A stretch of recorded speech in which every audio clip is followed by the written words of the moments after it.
Welcome to the show. Well, according to a Frost and Sullivan analysis of infrastructure development in Sub-Saharan Africa, $174 billion is being invested in transport and logistics infrastructure in the region, $28 billion in the development of a major trans-African road, rail corridors, deep-sea ports, all of course in order to rapidly improve trade volumes in Sub-Saharan Africa.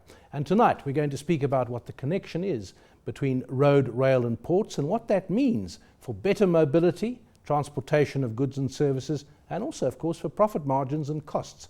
And joining me for this discussion in studio is Bongani Mankewu, who is Chief Executive of the Road Rail Association of South Africa. Bongani, let's start with the balance between road and rail. Everyone knows, I think, that we need a balance. Some goods go better on rail, some goods better on road. They need to work with each other. My impression is that in South Africa, and certainly in the rest of Africa, the balance between road and rail is skewed too much in favour or extra burden of road. Yes, that's correct, David. There was a slight decline on the investment on the road since the 1980s. As a result, there was a huge amount of monies that have been placed or set aside for the road. If you look at the volumes to date, we're looking something less than like it's 30-70. That means railroad. And there is a shift as we're talking today. There is an understanding that it is better to take some of the freight commodities through the rail.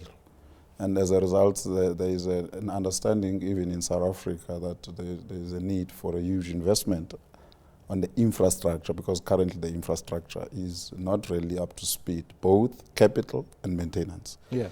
So yes, there is a conversation or a dialogue around there. However, you'll remember road investment has got its own challenges. You're talking of the economic growth to the country. One, you have a situation where the road, its nature, it's intrinsic, technologically driven, and the cost structure. Those are the two challenges that we are having. Let's look at the road first in a bit more detail. You say those are the challenges. What's being done to fix them? That's the problem. What's the solution? A road, it's much better than rail. One road, you've got quite a number of users. It's easy for government to invest on a road and just put the tolls, and of course they can recover that money. But road, a rail, rather, you've got very few users. And you cannot just put in the tolls in there. And in most cases, the development of corridors tend to depend on the commodities. So let's look at something like timber as an example. In South Africa, I recall several years ago, timber is the kind of commodity that is suited to rail. I mean, if you think of what is suited to rail, it's heavy goods. Yeah. It's where there's a lot of it. So one thinks of iron ore, coal, grain, wood. These are things that are suited to long rail trains, and it's easy to load, easy to unload, and there's a lot of it, and it's heavy. So if on the roads, it does damage to the roads, but the rail, it doesn't. So, and I think several years ago, an issue with Transnet where they had those branch lines in Natal, KwaZulu-Natal, for timber. Yeah. And there was a whole project with the timber industry to establish or re-establish timber traffic by rail. And I gather that's now all finished. Those lines are closed. It just didn't work. So there are commodities which are naturally for rail by the several users or a few users, but big users, which have gone. I mean, if that's how bad it is in South Africa, how is it in the rest of Africa? There must be whole areas where there's no rail network at all, or it's not operating. The reality is infrastructure investment is positively directly linked to economic growth. Of course, South Africa is better industrial to the African continent. Yes, it's true. I think to a greater extent, most of the commodities, they should be transported by rail. You're talking timber. That is why now you'll find that there is this drive of shifting from road to rail. One, maintaining our roads. It's very difficult at this point in time. Sanral is running the national roads. Maybe is better placed, of course, with their challenges. If you go to provinces, it's another story. And we've got the local government that's supposed to service their roads on the local municipalities. And I think you know better how the local government municipalities operate to be given such a responsibility. Now it makes more sense and commercial sense to shift from road to rail. And now the problem, like I've already mentioned, when you're shifting to rail, you've got this technological driven and the cost structure. I want to talk about this technological driven and the cost structure. Technological driven in South Africa, for example, we're better industrial than the rest of the African continent. But still we struggle to have our own original equipment manufacturers that have got the reasonable technology or the suitable technology to assist, because we have to revitalize our infrastructure. We have to revitalize the rolling stock. Of course, there are other politics involved now, the standard gauge versus other gauges that have been introduced by the African Union. But it becomes clear the rolling stock is going to be a big business in the rail space.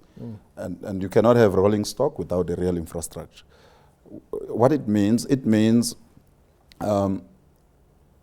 there's going to be a lot of electrification required, the signaling networks to be upgraded, your payway, while you're bringing in the new rolling stock. So it's very difficult from that point, because most of the time we'll have to depend on the original equipment manufacturers that are coming overseas. And now from a cost structure point of view, most of these projects, we don't take money from, or rather get money from our fiscal. What happened is we end up getting in concessions. And the structure of these concessions, that is a conversation that all stakeholders need to get involved. Is that a problem at the moment? It is currently a problem. It is a problem. It's understood that you cannot have this investment without including the private sector. That is a fact. We cannot argue it. You're saying all governments accept that now? I think generally across the globe, public-private partnership when it comes to infrastructure investment is acceptable. They're there to stay, but they've got their own challenges. In situations where we have challenges with governments where there is no real current system of regulation, it's a problem.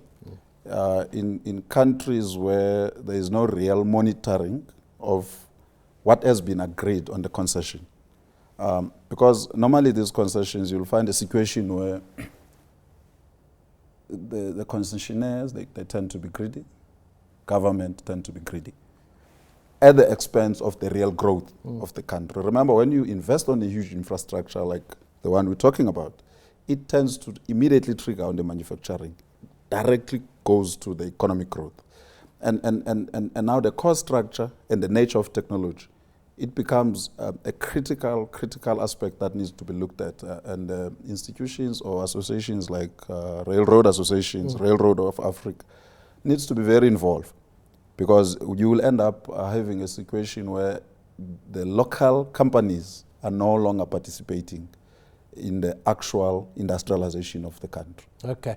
Railroad Association, I know it's active in South Africa. Do you have the equivalent, or have you extended now to countries? So far we are operating as a railroad association in the Southern Africa. However, we are trying to establish trade links all over the African continent, because we're concerned with, there is an understanding that we need to integrate the network in the African continent. Currently, the infrastructure that's supposed to be, the spend that's supposed to be put aside for the infrastructure in the African continent, we're looking at about 93 billion US dollars. And so far per annum.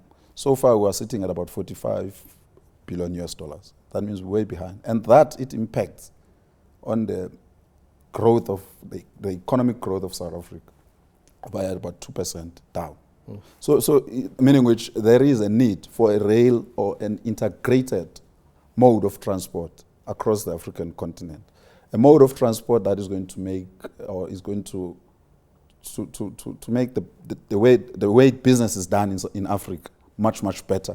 Is going to allow all businesses in the African continent to have access to distribution hubs, to have access to centers of real economy. Like in the African continent, the African Union agree that South Africa must be the hub of the manufacturing of components for the rail in the whole African continent. One question on Southern Africa. There is a rail network and a road network, and the rail network at one time was probably better than the road network. What's the state of play now? With one thinks of the rail network to Botswana from South Africa, to Namibia, to Zambia, to Zimbabwe. They are all linked at the moment with rail. Is that not functioning as it should? It is, but remember there are two aspects on our road, on our rail network. It's capital investment and maintenance. At this point in time, there's a huge amount of budget that needs to be spent on maintenance, and then we continue to try and build the new infrastructure from the capital investment. So it is a challenge, but at this point in time, I cannot tell you that our rail network or infrastructure is efficient. It's not. Well, we'll have to end it there. It's a fascinating subject. We'll return to it, no doubt, in future programs. That is Bongani Mankewu, who is Chief Executive of the Railroad Association of South Africa. Thanks for joining us.